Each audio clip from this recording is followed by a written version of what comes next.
ನಾವು ಉಪಚುನಾವಣೆಯಲ್ಲಿ 5 ದಿನ ಇಲ್ಲಿ ಬಾಗಲಕೋಟೆ ಪ್ರಚಾರ ಮಾಡೋದಕ್ಕೆ ಬಿಜೆಪಿ ಟೀಕೆ ಮಾಡ್ತಾ ಇದ್ದಾರೆ. ಮತ್ತೊಂದು ಕಡೆ ಏನು ಸರಿ ಕೇಳಿಸ್ತಾ ಇಲ್ಲ ನನಗೆ. ನಾವು ಪ್ರಚಾರ ಮಾಡೋದ್ರ ಬಗ್ಗೆ ಬಿಜೆಪಿ ನಾಯಕರು ಟೀಕೆ ಮಾಡ್ತಾ ಇದ್ದಾರೆ. 5 ದಿನ ಇಲ್ಲೇ ಠಿಕಾಣಿ ಹೊಡ್ತಾ ಇದ್ದಾರೆ ಅಂತ ಹೇಳಿ.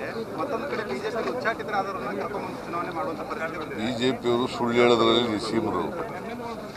ಅವ್ರ ಮಾತಿನಲ್ಲಿ ಯಾವುದೂ ಸತ್ಯ ಇಲ್ಲ. ಮತ್ತೆ ಅವ್ರು ಏನು ಹೇಳ್ತಾರೆ ಅದರಂತೆ ನಡ್ಕೊತಾ ಇಲ್ಲ.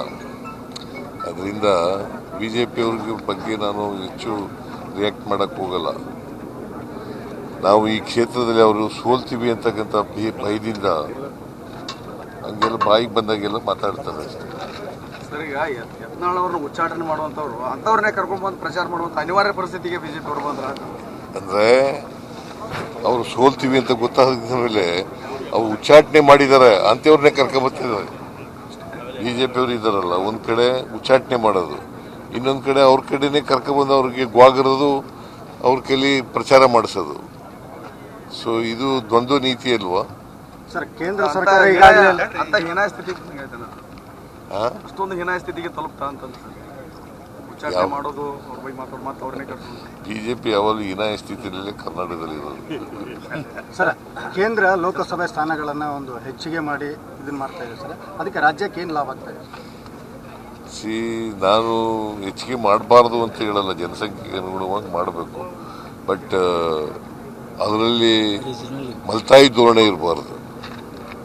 ದಕ್ಷಿಣದ ರಾಜ್ಯಗಳಿಗೆ ಕಡಿಮೆ ಮಾಡೋದು, ಉತ್ತರ ರಾಜ್ಯಗಳಿಗೆ ಜಾಸ್ತಿ ಮಾಡೋದು, ಆ ಥರ ಎಲ್ಲ ಮಾಡಕ್ಕೆ ಹೋಗ್ಬಾರ್ದು. ಎಲ್ಲ ಯೂನಿಫಾರ್ಮ್ ಆಗಿ ಇರಬೇಕು ಅಷ್ಟೇ. ನಾವು ಉಪಚುನಾವಣೆಯಲ್ಲಿ 5 ದಿನ ಇಲ್ಲಿ ಬಾಗಲಕೋಟೆ ಪ್ರಚಾರ ಮಾಡೋದಕ್ಕೆ ಬಿಜೆಪಿ ಟೀಕೆ ಮಾಡ್ತಾ ಇದ್ದಾರೆ. ಮತ್ತೊಂದು ಕಡೆ ಏನು ಸರಿ ಕೇಳಿಸ್ತಾ ಇಲ್ಲ ನನಗೆ. ನಾವು ಪ್ರಚಾರ ಮಾಡೋದ್ರ ಬಗ್ಗೆ ಬಿಜೆಪಿ ನಾಯಕರು ಟೀಕೆ ಮಾಡ್ತಾ ಇದ್ದಾರೆ. 5 ದಿನ ಇಲ್ಲೇ ಠಿಕಾಣಿ ಹೊಡ್ತಾ ಇದ್ದಾರೆ ಅಂತ ಹೇಳಿ. ಮತ್ತೊಂದು ಕಡೆ ಬಿಜೆಪಿ ಉಚ್ಚಾಟಿತರಾದವರನ್ನ ಕರ್ಕೊಂಡು ಚುನಾವಣೆ ಮಾಡುವಂತ ಪರಿಸ್ಥಿತಿ ಬಂದಿದೆ. ಬಿಜೆಪಿಯವರು ಸುಳ್ಳು ಹೇಳೋದ್ರಲ್ಲಿ ನಿಸೀಮರು. ಅವ್ರ ಮಾತಿನಲ್ಲಿ ಯಾವುದೂ ಸತ್ಯ ಇಲ್ಲ. ಮತ್ತೆ ಅವ್ರು ಏನು ಹೇಳ್ತಾರೆ ಅದರಂತೆ ನಡ್ಕೊತಾ ಇಲ್ಲ.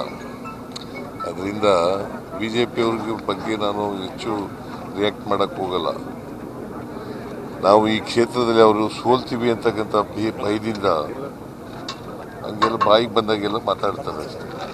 ಸರ್, ಈಗ ಯತ್ನಾಳ್ ಅವ್ರನ್ನ ಉಚ್ಚಾಟನೆ ಮಾಡುವಂಥವ್ರು ಅಂಥವ್ರನ್ನೇ ಕರ್ಕೊಂಡ್ಬಂದು ಪ್ರಚಾರ ಮಾಡುವಂಥ ಅನಿವಾರ್ಯ ಪರಿಸ್ಥಿತಿಗೆ ಬಿಜೆಪಿ ಅವರು ಬಂದ್ರ ಅಂದರೆ ಅವರು ಸೋಲ್ತೀವಿ ಅಂತ ಗೊತ್ತಾದ ಮೇಲೆ ಅವ್ರು ಉಚ್ಚಾಟನೆ ಮಾಡಿದ್ದಾರೆ ಅಂಥವ್ರನ್ನೇ ಕರ್ಕೊಂಬತ್ತಿದ್ದಾರೆ.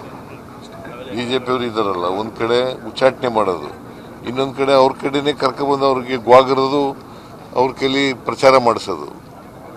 ಸೊ ಇದು ದ್ವಂದ್ವ ನೀತಿ ಅಲ್ವಾ ಸರ್? ಕೇಂದ್ರ ಸರ್ಕಾರ ಅಂತ ಹೀನಾಯ ಸ್ಥಿತಿಗೆ ಅಷ್ಟೊಂದು ಹೀನಾಯ ಸ್ಥಿತಿಗೆ ತಲುಪ್ತಾ ಅಂತ ಉಚ್ಚಾಟನೆ ಮಾಡೋದು, ಅವ್ರ ಬಗ್ಗೆ ಮಾತಾಡೋದು, ಮತ್ತೆ ಅವ್ರನ್ನೇ ಕರ್ಕೊಂಡು ಬಿಜೆಪಿ ಯಾವಾಗಲೂ ಹೀನಾಯ ಸ್ಥಿತಿಯಲ್ಲೇ ಕರ್ನಾಟಕದಲ್ಲಿ ಇರೋದು. ಸರ್, ಕೇಂದ್ರ ಲೋಕಸಭೆ ಸ್ಥಾನಗಳನ್ನು ಒಂದು ಹೆಚ್ಚಿಗೆ ಮಾಡಿ ಇದನ್ನ ಮಾಡ್ತಾ ಇದೆ ಸರ್. ಅದಕ್ಕೆ ರಾಜ್ಯಕ್ಕೆ ಏನು ಲಾಭ ಆಗ್ತಾ ಇದೆ? ನಾನು ಹೆಚ್ಚಿಗೆ ಮಾಡಬಾರ್ದು ಅಂತ ಹೇಳಲ್ಲ, ಜನಸಂಖ್ಯೆಗೆ ಅನುಗುಣವಾಗಿ ಮಾಡಬೇಕು. ಬಟ್ ಅದರಲ್ಲಿ ಮಲ್ತಾಯಿ ಧೋರಣೆ ಇರಬಾರ್ದು. ದಕ್ಷಿಣದ ರಾಜ್ಯಗಳಿಗೆ ಕಡಿಮೆ ಮಾಡೋದು, ಉತ್ತರ ರಾಜ್ಯಗಳಿಗೆ ಜಾಸ್ತಿ ಮಾಡೋದು, ಆ ಥರ ಎಲ್ಲ ಮಾಡಕ್ಕೆ ಹೋಗ್ಬಾರ್ದು. ಎಲ್ಲ ಯೂನಿಫಾರ್ಮ್ ಆಗಿ ಇರಬೇಕು ಅಷ್ಟೇ.